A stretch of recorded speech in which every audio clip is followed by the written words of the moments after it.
Yo, what's up? It's your boy Currency 365. Hope you guys are doing well. Legends never die. They stay in our hearts. If you want to support us, click the like button, subscribe to the channel, and also you can come down here and hit the join button under the video or in our channel section. And you can also join our Patreon, patreon.com/currency365.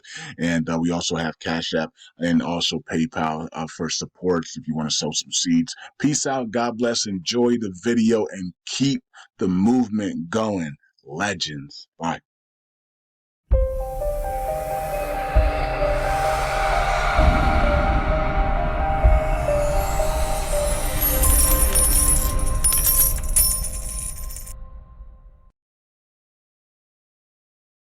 Hello everyone, welcome back to Newsroom. I'm Chella Smith. This is your Middle East U.S. entertainment news here on YouTube. I air on Fridays and I bring you the latest on reforms and economics of Iraq based on reports put out by the Middle East news media outlets. I do this weekly review and it's based off my interest. Thank you everyone for joining me. Last week we spoke about visas and flight suspensions. We talked about oil. We heard from financial experts, imports, gas, digital transformations, and the energy sector. Let's take a look at this week's headlines. We'll start us off with some good news coming out of Iraq. The Iraqi government has sent 618 billion dinars to the Kurdistans with the regional's finance distribution for salaries. And despite the turbulence in Iraq, Chella has stated that the financial situation in Iraq is stable and good. Mauser Mohammed Chella, the advisor to Prime Minister for Foreign Affairs, stated that the financial situation in Iraq is stable and good. Despite expectations of rising global oil demands, the government's 2024 budget has expenditure ceilings of around 199 trillion Iraqi dinars, with investment accounting for over 25% of the total spending cap.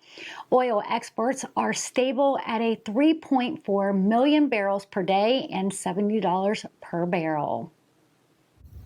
According to multiple reports, the U.S. has approved plans for strikes on facilities in Iraq and Syria following a Jordan drone attack. The U.S. has approved a series of strikes against targets. The strikes are in response to drone and rocket attacks on U.S. forces, including the recent drone attack that killed 3 U.S. service members. Defense Secretary Lloyd Austin stated that the U.S. will not tolerate attacks on American troops. U.S. Defense Secretary Lloyd Austin defended drone strikes that killed the 3 U.S. service personnel and wounded dozens, stating that without Iranian facilitations, they couldn't be carried out. Austin also dismissed claims that the U.S. delays in responding meant Iranian military advisors left Syria for Iran. Austin confirms 160 strikes on U.S. bases in Syria and Iraq since the Hamas attacks on Israel, describing most as ineffective. He stated that the U.S. would respond at a time and place of its choosing, citing Iranian proxy groups attacking troops before October 7th. U.S. Defense Secretary Lloyd Austin has ordered a series of reprisal strikes against an Iranian-backed militia over one day.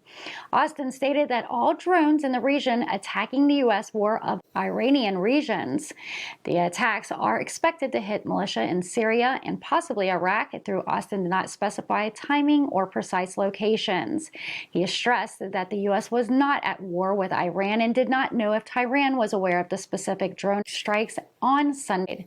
Our prayers go out to those families and friends.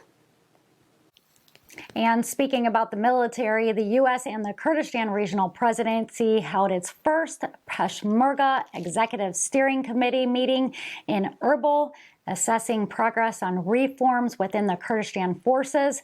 The meeting was held at the Kurdistan Regional Presidency headquarters in Erbil.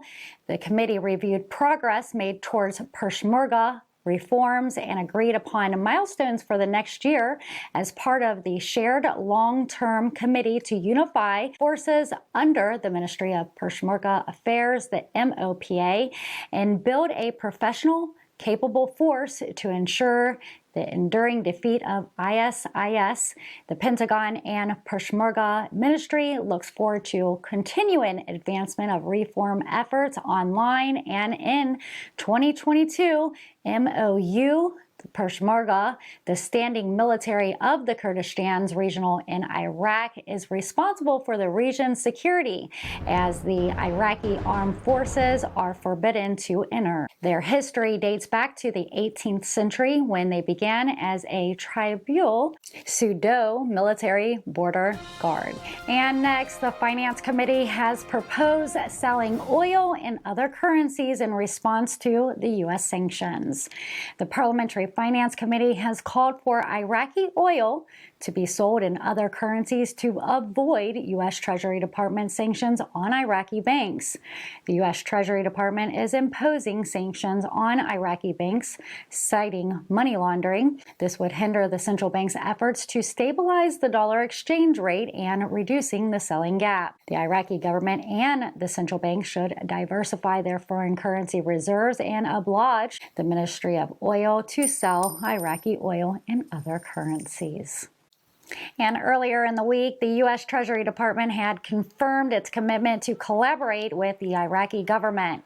The U.S. Treasury Department has confirmed its commitment to long-term joint work with the Iraqi government, following the sighting of an Iraqi bank for financing terrorist activities.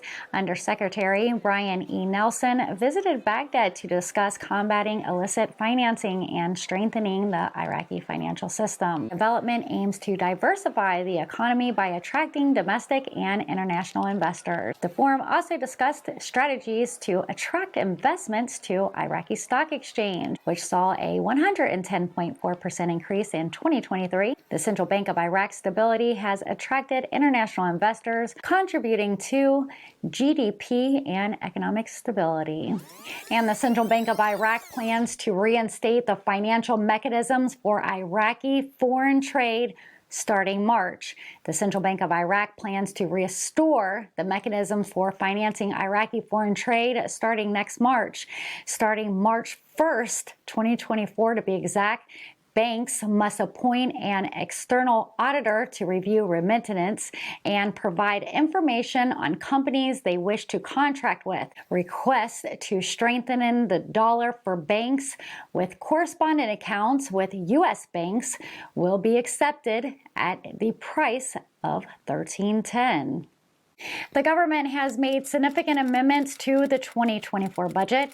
The Parliamentary Finance Committee has revealed government amendments to the 2024 budget, which will include increased crude oil production costs, ration card allocations, social protection coverage, and wheat and milk crop purchase.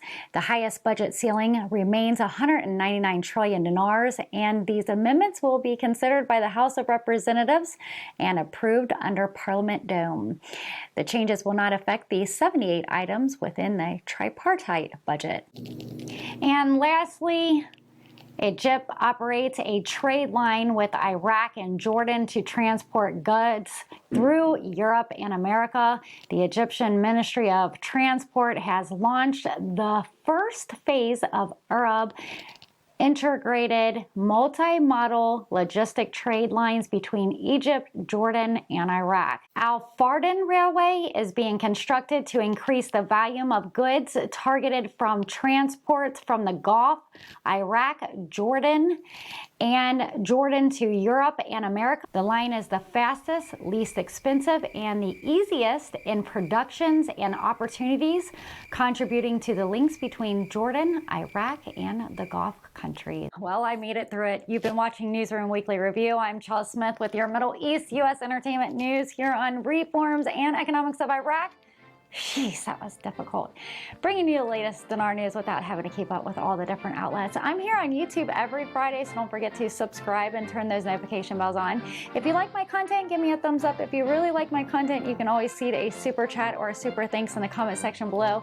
Again, thank you for being a subscriber, and thank you for visiting Newsroom Chella Smith for your trusted Dinar news. I'll see you guys next week. Take care. Make sure you join us Fridays, 4 p.m. with Newsroom Updates with Chella Smith Entertainment News.